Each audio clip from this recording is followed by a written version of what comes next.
બીજો પ્રશ્ન કે નીચે આપેલા રેખીય આલેખમાં એક ઉત્પાદક કંપનીએ જુદા જુદા વર્ષમાં કરેલ વેચાણ દર્શાવેલ છે, તો તે પરથી નીચેના પ્રશ્નોના જવાબ આપો. કોઈ એક કંપની છે કે જેણે વર્ષ દરમિયાન અલગ અલગ વેચાણ છે એ કર્યું છે, તો એમાં તો પહેલાં આપણે એક્સ અક્ષ કીધું છે, તો એક્સ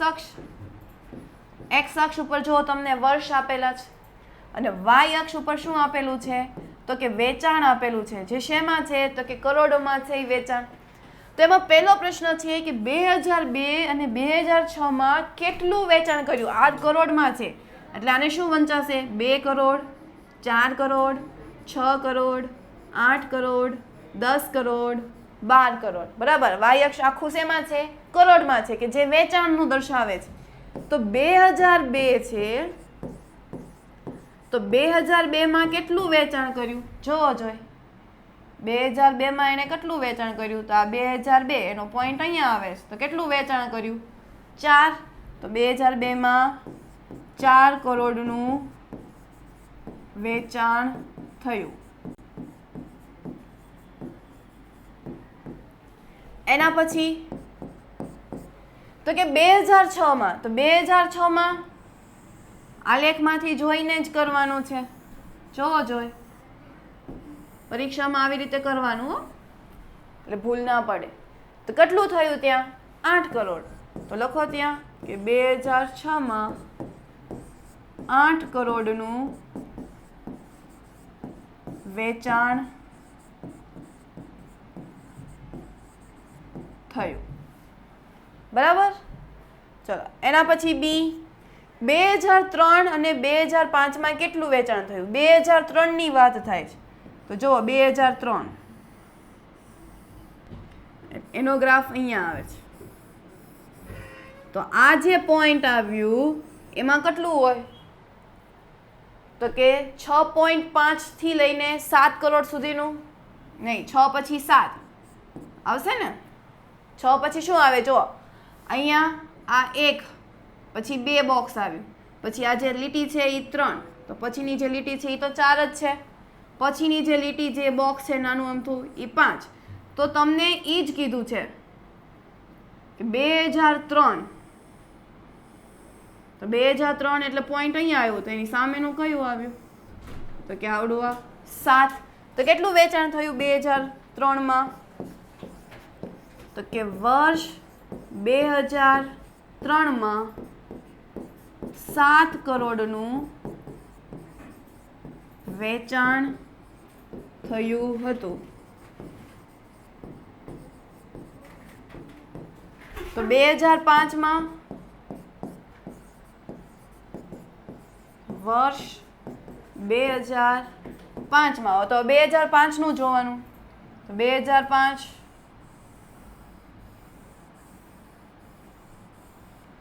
તો એનો ગ્રાફ અહીંયા.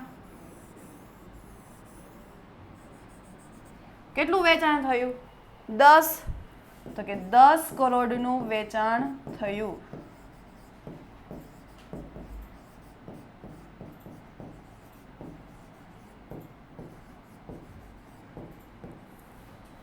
બરાબર. ચલો નેક્સ્ટ. એના પછી 2002 અને 2006ના વેચાણ વચ્ચે કેટલો તફાવત? તફાવત એટલે આપણે શું વાત કરી હતી કે શું સમજવાનું ત્યાં? તો કે બાદબાકી સમજવાની. તો 2002 અને 2006નું, તો 2002માં કેટલું થતું વેચાણ? 4 કરોડ. બરાબર. 2006માં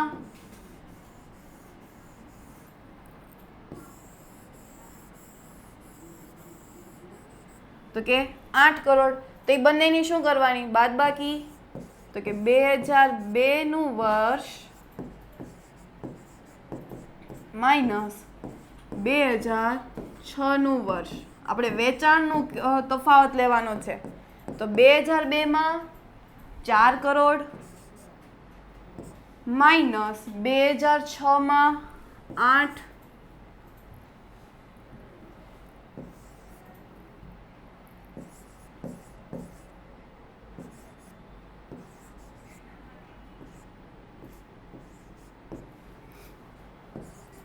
ચાર કરોડ -8 કરોડ. જ્યારે પણ તફાવત કરવાનો આવશે ત્યારે તમારે મોટામાંથી તમારે બાદ કરવું પડશે. એટલે આપણે કે 2006નું વર્ષ માઇનસ 2002નું વર્ષ. 2006નું વેચાણ છે એ 8 કરોડનું છે, જ્યારે 2002નું છે એ 4 કરોડનું છે. તો એની બાદબાકી કરો તો શું જવાબ આવશે? 4 કરોડ. તો એ બંને વચ્ચેનો તફાવત કેટલો રહ્યો? તો કે 4 કરોડનો તફાવત રહ્યો. એના પછી કયા વર્ષના વેચાણનો તફાવત તેના અગાઉના વર્ષની સરખામણીમાં મહત્તમ હતો? એટલે આપણે અહીંયા પહેલાં તો બધાની શું કરવાની? તફાવત છે એ લેવાના છે કે 2002 થી 2003, 2003 થી 2004, 2004 થી 2005, 2005 થી 2006. તેવો કયો સમયગાળો છે કે એમાં વેચાણનો તફાવત તેના અગાઉના વર્ષની સરખામણીમાં મહત્તમ હતો? મહત્તમ એટલે વધારેમાં વધારે.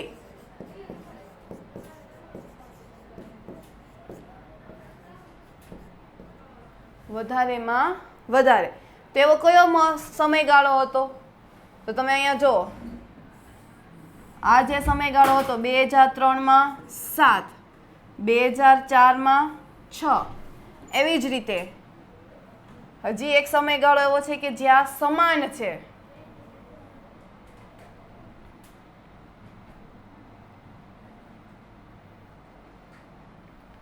ઓકે,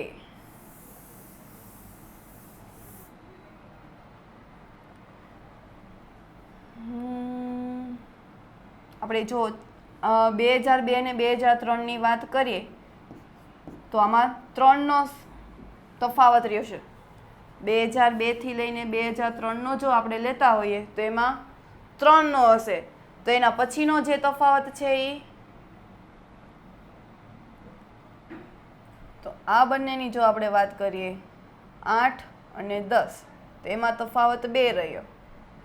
તેવી રીતે 4 અને 7, એમાં તફાવત 2. બરાબર. તો કયા વર્ષના વેચાણનો તફાવત તેના અગાઉના વર્ષની સરખામણીમાં મહત્તમ હતો? તફાવત કરો તો જે જવાબ આવે છે એની પછીનો જે સમયગાળો છે એમાં મહત્તમ છે. તેવો કયો સમયગાળો છે? આ જ સમયગાળો છે ને, વધારે છો. અને એમાં મહત્તમ વધારે છે કે પેલા અહીંયા 6 છે, અહીંયા કેટલા છે? 10. તો તમે એનો તફાવત કરશો તો કેટલો આવશે? 4નો તફાવત આવશે. 10માંથી 6 જાય 4. જે અગાઉનો જે તફાવત છે એની કરતાં કેવો છે? તો કે વધારે છે. તો આવડો આ છે એ તમે જાતે કરી નાખશો હોમવર્કમાં. બરાબર. આપણે ખાલી લખવાનું જ છે કે 2004 અને 2005નો તફાવત કેટલો છે? તો કે 4 કરોડનો તફાવત છે. અગાઉના વર્ષનો તફાવત કેટલો છે? તો કે 2003 અને 2004. તો 7 - 6 એટલે 1 કરોડ. તો એની કરતાં તફાવત છે એ વધારે થયો. બરાબર. તો એ હોમવર્કમાં કરવાનો છે. એના પછી વનસ્પતિ શાસ્ત્રના એક પ્રયોગમાં 2 છોડ A અને B ને પ્રયોગશાળાની સમાન પરિસ્થિતિમાં ઉછેરવામાં આવે છે અને તેમની જે ઊંચાઈ છે એ અઠવાડિયાના અંતે માપવામાં આવે છે. એવા 3 અઠવાડિયા આપવામાં આવ્યા છે અને દરેક વખતે એના અવલોકનો છે એ અલગ અલગ છે. તો જે બીજો સપ્તાહ છે, તો બીજા સપ્તાહ પછી અને ત્રીજા સપ્તાહ પછી છોડ એની ઊંચાઈ કેટલી હતી? હવે છોડ એની ઊંચાઈ, બીજો સપ્તાહ આપણે વાત કરીએ એટલે અહીંયા તો બીજા સપ્તાહમાં કેટલી ઊંચાઈ છે? જોવો જોઈ તો કે 7.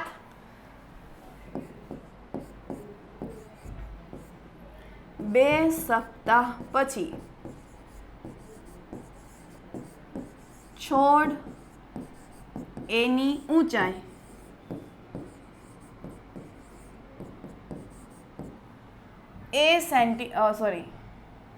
ઊંચાઈ 7 સેન્ટીમીટર છે. તો ત્રીજા સપ્તાહ પછી કેટલી છે?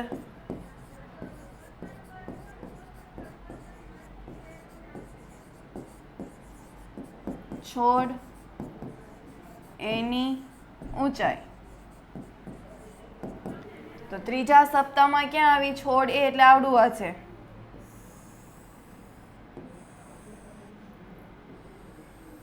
બરાબર. તો ત્રીજા સપ્તાહમાં કેટલી આવી? તો કે 9 સેન્ટીમીટર.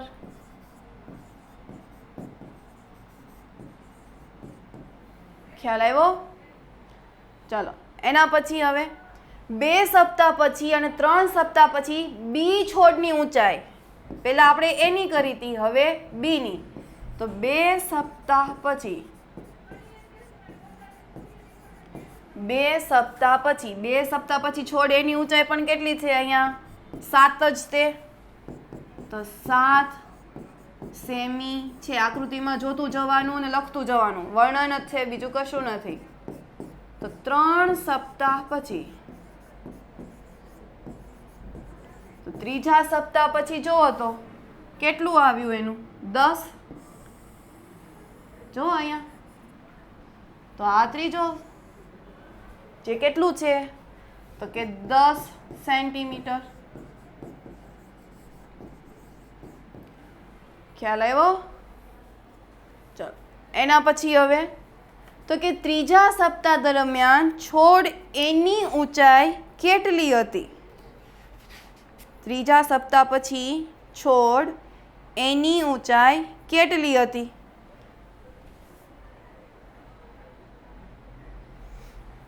તો ત્રીજો સપ્તાહ પછી તમે જુઓ તો આ પહેલું અઠવાડિયું, બીજું અઠવાડિયું ને ત્રીજું અઠવાડિયું. બીજા સપ્તાહમાં ક્યાં હતું? તો કે અહીંયા 7 ઉપર હતું. બરાબર. ત્રીજા સપ્તાહમાં ક્યાં આવ્યું? તો કે અહીંયા 9. તો ત્રીજા સપ્તાહ દરમિયાન, એટલે ત્રીજું અઠવાડિયું જ્યારે ચાલી રહ્યું હતું ત્યારે છોડ એની ઊંચાઈ કેટલી હતી? તો એનું શું કરવાની? તો કે ત્રીજા સપ્તાહ દરમિયાન, ત્રીજા સપ્તાહ દરમિયાન છોડ એની ઊંચાઈ કેટલી વધી? તો ચલો બીજા સપ્તાહમાં કેટલી હતી? પહેલા આ બીજું સપ્તાહ છે, તો બીજા સપ્તાહમાં 7 હતી. ત્રીજામાં કેટલી થઈ ગઈ? તો કે 9. તો કેટલી વધી? 2 સેન્ટીમીટર વધી. તો ત્રીજા સપ્તાહ દરમિયાન છોડ એની ઊંચાઈ 2 સેન્ટીમીટર જેટલી વધી. બરાબર. એવી જ રીતે બીજા સપ્તાહના અંતથી, બીજું સપ્તાહના અંતથી એટલે બીજું સપ્તાહ છે એ પૂરું થઈ ગયું, તો ત્રીજા સપ્તાહના અંત સુધીમાં છોડ બીની ઊંચાઈ કેટલી વધી?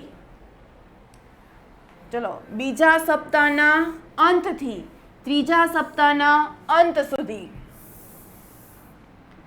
હવે છોડ બીની વાત થાય છે, એટલે આ જે ડાર્ક લાઈન છે ને, ત્રુટક રેખા નહીં, ડાર્ક જે લાઈન છે ને એની વાત થાય. તો આ ત્રીજો સપ્તાહ અને બીજું સપ્તાહમાં તો કે બંને ભેગા જ થાય છે. તો અહીંયા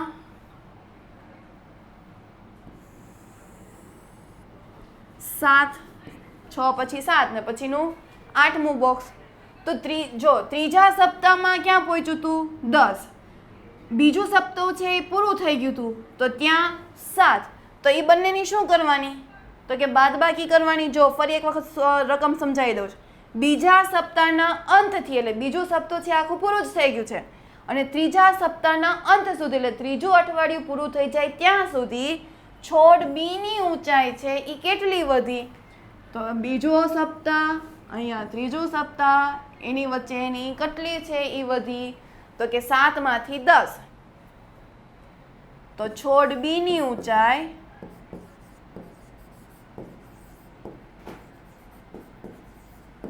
બરાબર 10 - 7 સેન્ટીમીટર, એટલે કે 3 સેન્ટીમીટર. તો આમ બીજા સપ્તાહના અંતથી ત્રીજા સપ્તાહના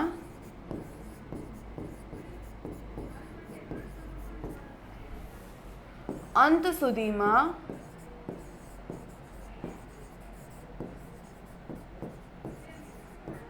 છોડ બીની ઊંચાઈ 3 સેન્ટીમીટર જેટલી વધી.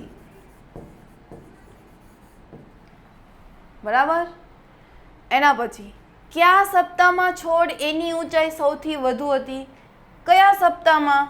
જો પહેલા સપ્તાહમાં છોડ એની ઊંચાઈ કેટલી હતી? તો કે 2 જેટલી હતી. બરાબર. બીજા સપ્તાહની વાત કરીએ તો કે એમાં 7 હતી. અને ત્રીજા સપ્તાહની વાત કરીએ તો અહીંયા કેટલી થઈ ગઈ? 9. તો પહેલા સપ્તાહમાં 2, બીજા સપ્તાહમાં 7, ત્રીજા સપ્તાહમાં 9. તો એને કયા સમયગાળામાં વધુ છે એ ઊંચાઈ છે એ ધારણ કરી? કયા સમયગાળામાં?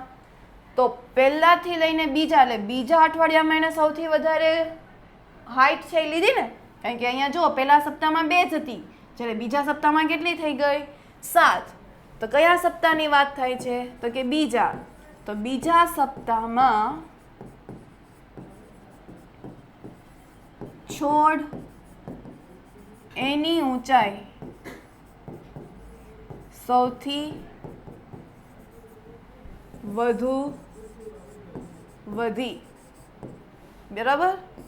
ચલો એના પછી કયા સપ્તાહમાં છોડ બીની ઊંચાઈ સૌથી ઓછી વધી? કયા સપ્તાહમાં? આપણે બીજી પેન છે લઈ લઈએ.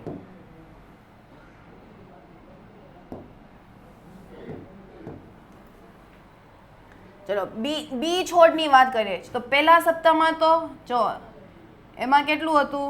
તો કે 1 જ હતું.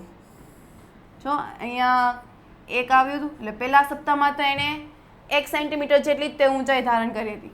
બીજા સપ્તાહમાં તો કે બીજા સપ્તાહમાં એને 7 જેટલી. બંનેનો ગ્રોથ છે એ સમાન હતો. અને ત્રીજા સપ્તાહની જો વાત કરીએ તો ત્રીજા સપ્તાહમાં એને 10. તો બીજા સપ્તાહથી ત્રીજા સપ્તાહમાં, પહેલા પ્રથમ સપ્તાહની વાત કરીએ. ચાલો પ્રથમ સપ્તાહમાં તો કે એને 1 સેન્ટીમીટર જેટલી એને ગ્રોથ લીધી. બીજા સપ્તાહમાં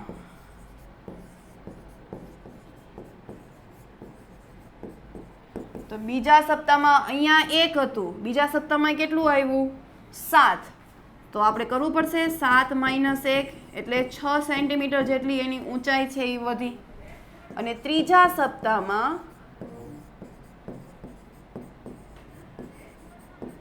તો ત્રીજા સપ્તાહની વાત કરતા હોય ત્યારે આવડી આ લાઈનની વાત થઈ તો એમાં બીજું 7 અને 10. તો કે 10 - 7 કરવું પડશે હે ને. ત્રીજા સમયગાળાની આપણે જો અહીંયા વાત કરતા હોય તો બીજા સમયગાળાથી લઈને ત્રીજા સમયગાળામાં બીજા સમયગાળો 7 હતો, ત્રીજો સમયગાળો 10 હતો. તો 10 - 7 કરવું પડશે એટલે કેટલું આવ્યું? 3 સેમી. હવે આપણને એવું કીધું છે કે સૌથી ઓછી વધી, બી સપ્તાહની ઊંચાઈ સૌથી ઓછી વધી એવો કયો સપ્તાહ હતો? તો અહીંયા કયો દેખાય છે? અહીંયા 6, 3 અને 1. તો કયા સમયગાળામાં? તો કે પ્રથમ સપ્તાહમાં છોડ બીની ઊંચાઈ સૌથી ઓછી વધી.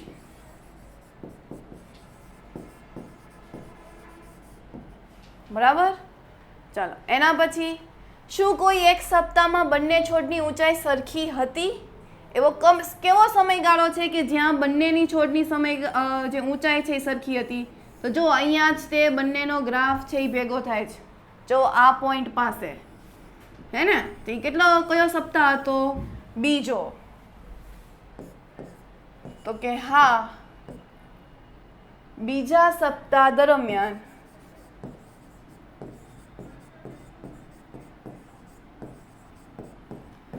બંને છોડની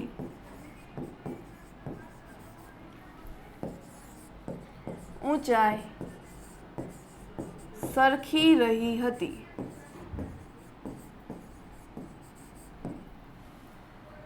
બરાબર. ચલો એના પછી તો કે આપેલા આલેખમાં કોઈ એક સપ્તાહના દરેક દિવસ માટે પૂર્વાનુમાન કરેલ તાપમાન અને વાસ્તવિક તાપમાન છે એ તમને દર્શાવવામાં આવેલ છે. જો અહીંયા પૂર્વાનુમાન છે એને ડોટ વડે દર્શાવવામાં આવે છે, જે વાસ્તવિક છે એને એક સીધી લાઈન વડે દર્શાવવામાં આવે છે. અહીંયા એક્સ અક્ષ ઉપર તમને દિવસો આપેલા છે અને વાય અક્ષ ઉપર તમને તાપમાન આપેલું છે. બરાબર. ચાલો, તો કયા દિવસે પૂર્વાનુમાન કરેલ તાપમાન અને વાસ્તવિક તાપમાન સમાન હતા? કયા વારે? તો કે જે બંને ભેગા થતા હોય ત્યાં. તેવો કયો વાર છે? જો તો મંગળવાર છે, પાછું બુધવારે 25 ને 31 એટલે સમાન નથી, ગુરુવારે પણ નથી, પાછું શુક્રવારે જો બંને તાપમાન સમાન છે, અને છેલ્લે રવિવારે. તો કયા કયા વારે સમાન છે? તો કે મંગળવારે, પછી તો કે શુક્રવાર, પછી તો કે રવિવાર.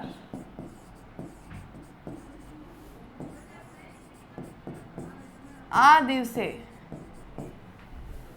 પૂર્વાનુમાન કરેલ તાપમાન અને વાસ્તવિક તાપમાન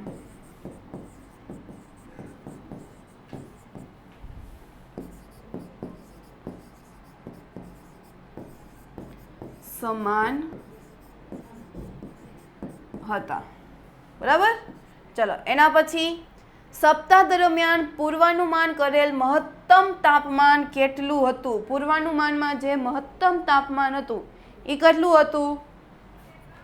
તો કે પૂર્વાનુમાન એટલે ડોટ વડે, તો એનું મહત્તમ એટલે વધારેમાં વધારે, તેનું વધારેમાં વધારે કયું તાપમાન હતું? તો જુઓ તો અહીંયા આવે છે, જે ક્યારે સમયગાળો દર્શાવે છે, તો કે 35.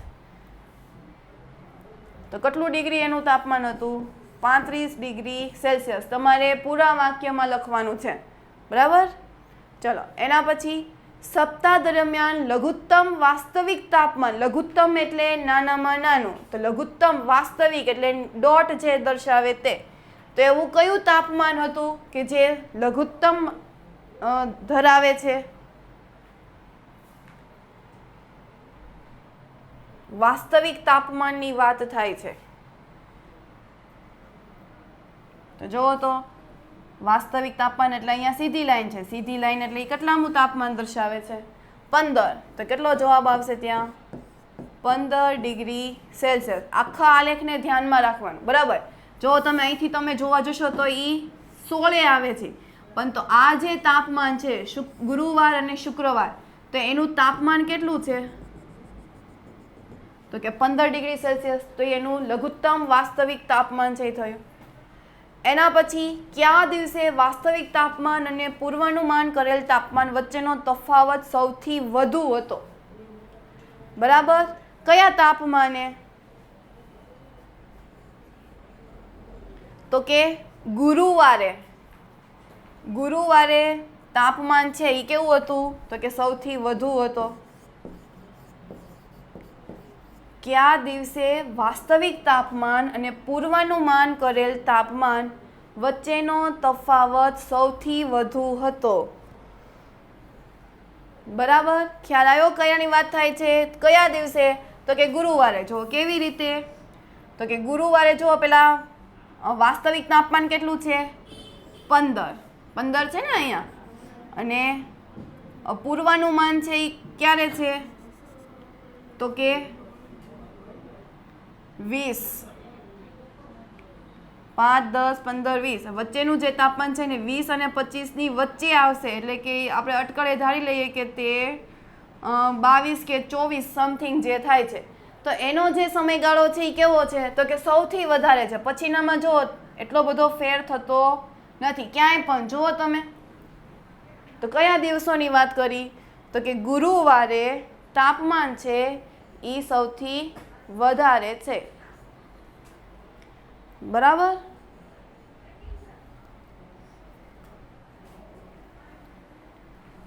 ચલો, એના પછી રેખીય આલેખ છે એ આપણે દોરવાનો છે. તો રેખીય આલેખ, આપણે આલેખ દોરવાનો છે. તમારી પાસે આલેખ પેપર હશે, અહીંયા મારી પાસે આલેખ પેપર આડું છે. બરાબર. તમારે ઊભો જ આલેખ દોરવાનો છે. તો દોરવાનું છે, ચલો મારી સાથે, એક્સ અક્ષ અને વાય અક્ષ. બરાબર. અહીંયા ઉગમ બિંદુ 0,0. એક આલેખ છે, બાકીના આલેખ છે તમારે જાતે દોરવાના છે. હવે અહીંયા સમયગાળો એટલે વર્ષ તમને આપ્યું છે એટલે એ તમારું શું થયું? એક્સ અક્ષ થયું. આંકડાકીય માહિતી હંમેશા ક્યાં આવશે? તો કે વાય અક્ષ ઉપર છે એ આવશે. બરાબર. તો એ લખી નાખીએ. ચાલો પહેલા 2003, એના પછી 2004, 2005, 2006. મિત્રો અહીંયા એટલું યાદ રાખવાનું કે પહેલાં જેટલા તમે બોક્સ છોડેલા છે એટલા જ તે બોક્સ તમારે એના પછીનામાં પણ છોડવાના છે. એટલે શરૂઆતમાં જો તમે એક બોક્સ છોડ્યું હોય તો એના પછીનામાં પણ એક બોક્સ છોડવાનું છે. આપણે 5મું ચેપ્ટર ભણ્યા ત્યારે આપણે શીખવાડ્યું હતું, પણ તેમ છતાં હું તમને રિવાઇઝ કરાવી દઉં છું કે જેટલા બોક્સ છોડ્યા છે એટલા જ તે બોક્સ છે એ તમારે છોડવાના છે. બરાબર. ચલો હવે અહીંયા 8, 10, 5 અને 12 એવી રીતનું તમને આપેલું છે. તો આપણે કામ કરીએ, તમે છે એ લાઈનમાં લખજો 1, 2, 3, 4, કારણ કે તમારે છે એ સમાઈ જશે. મારી પાસે આલેખ પેપર છે એ નાનો છે એટલે હું 2-2ના ટુકડા લઈશ. તો 2, 4, 6, 8, 10, 12 અને 14. બરાબર. તમે એક લેજો એટલે 1, 2, 3, 4, 5, 6 એવી રીતે તમારે 14 સુધી છે એ આલેખમાં સમાઈ જશે. હવે 2003 છે એમાં કેટલા છે? તો કે 8 છે. દિવસોની સંખ્યા આપણે તમે અહીંયા જુઓ તો કેટલી છે? 8. તો 2003માં 8. તો જ્યાં બંને ભેગા થતા હોય તો એ તમારો પોઈન્ટ. આ એક જ વખત આવી રીતે દર્શાવવાનું છે, પછી તો ડાયરેક્ટ તમારે પોઈન્ટ જ દર્શાવવાના છે. 2004માં 10. તો 2004 અને જ્યાં 10 બંને ભેગા થતા હોય તો એ તમારો પોઈન્ટ. એના પછી 2005માં 5 છે. હા, હવે જો આપણી બેકી સંખ્યા હતી ને તો તમને ખ્યાલ તરત આવી જતો, પણ જો વચ્ચેનો હોય તો એમાં તમે કેવી રીતે કરશો?